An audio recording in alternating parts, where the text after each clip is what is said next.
We've got an interesting update that came in last night. The Bulls made a couple of training camp signings in Khalil White and center Derrick Favors. This, of course, after the Bulls decided to waive Quentin Jackson, much to Bulls fans' dismay after he had that epic poster of a dunk in that first preseason game against the Milwaukee Bucks. But I wanted to focus on the Bulls signing Derrick Favors here. One, because I really don't know much about Khalil White, and two, Derrick Favors, while I think it's very unlikely he'll be making it out of camp with a contract, this is an interesting pickup given the fact that it's another center, another big, the Bulls need size, and it's a veteran player, which we know the Bulls are in the market for veterans given the additions they made this offseason and looking for win-now type pieces. Not that Favors is a win-now type piece or would even move the needle for the Bulls at all, but you get my point. Usually these training camp deals are given to younger players, G League players, undrafted guys who are looking to get a roster spot for this upcoming season and finally catching a break and making their way into the NBA. For the Bulls to sign Derrick Favors, a 12-year veteran in the league who was 32 years old, is not really typical. I'm not saying it never happens, but it's fairly rare. But what can Derrick Favors actually bring to the Bulls? And to be honest, does it even matter? Does he actually have a shot at landing a roster spot? Well, let's talk about it. So what's going on, everyone? You're listening to Bulls Central here. Hope you're all doing well. Now, for those that don't know what a training camp deal entails and why it's significant and why it's not, because it does appear that some people are under the impression that Favors is now on the roster, when that actually is not the case. Think of it more of as an invite to come try out for the team in training camp and play in the final 2 preseason games. Essentially give the players a chance to show what they got in front of the coaching staff and front office and sway the front office just enough to get them to waive one of their existing non-guaranteed players and sign them to a guaranteed deal.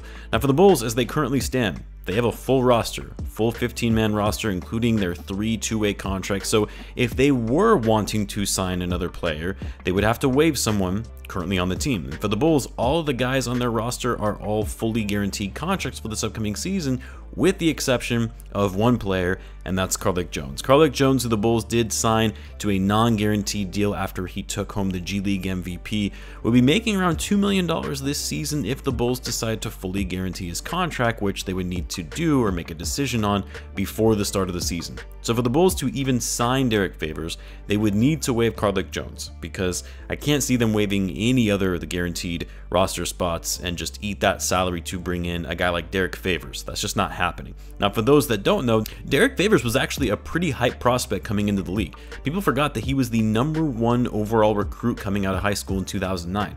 Played his 1 season at Georgia Tech and declared for the draft and went 3rd overall in an otherwise pretty underwhelming draft class in 2010. And while Favors was decent when he started entering his prime and playing for the Utah Jazz, he actually had a couple seasons where he was posting 16 and 8 stat lines in the year, was a solid shot blocker, good rim protector. He actually received some all-defensive votes, but after going into his late 20s, suffering a couple injuries, the man just kind of fell off into obscurity after that and was struggling to even get minutes on bad rebuilding teams. And the last time Favors played in the NBA was in the 21-22 season with the Oklahoma City Thunder, where he played just 39 games on 5.3 points per game and 4.7 rebounds. Now, would I be skeptical if a player like Favors, who has fallen off in the manner that he did at his age of 27, is suddenly going to be able to bounce back and find himself into the league at 32? Yeah, I would. Do I think he would help the Bulls at all? I think to an extent, if there was ever an injury to Vucevic or Drummond, he can give you some 3rd-string minutes. And if he's still going to have a little spring in his step, maybe some added rim protection would be good for the Bulls as well. And yeah, he's probably a better option as the 15th man on this roster than someone like Carlik Jones, when the Bulls already have like 9 guards on this team. But at the end of the day, do I think anything is really going to come of this? No, I don't. I think he'll get some minutes in these final preseason games. He'll get a shot to show that he can still play in the league, but when you're 32, haven't played in the NBA in 2 years, it likely means his time is up and never returning to the league again.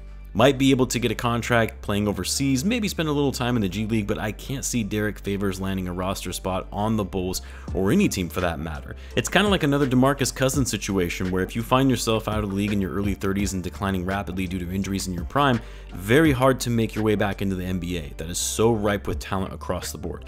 Just my opinion though. I would love to hear what you guys think. Do you think there was a chance that Favors could find himself on the roster by the time the season starts? Let me know in the comments. As always, be sure to subscribe, and I'll see you in the next one.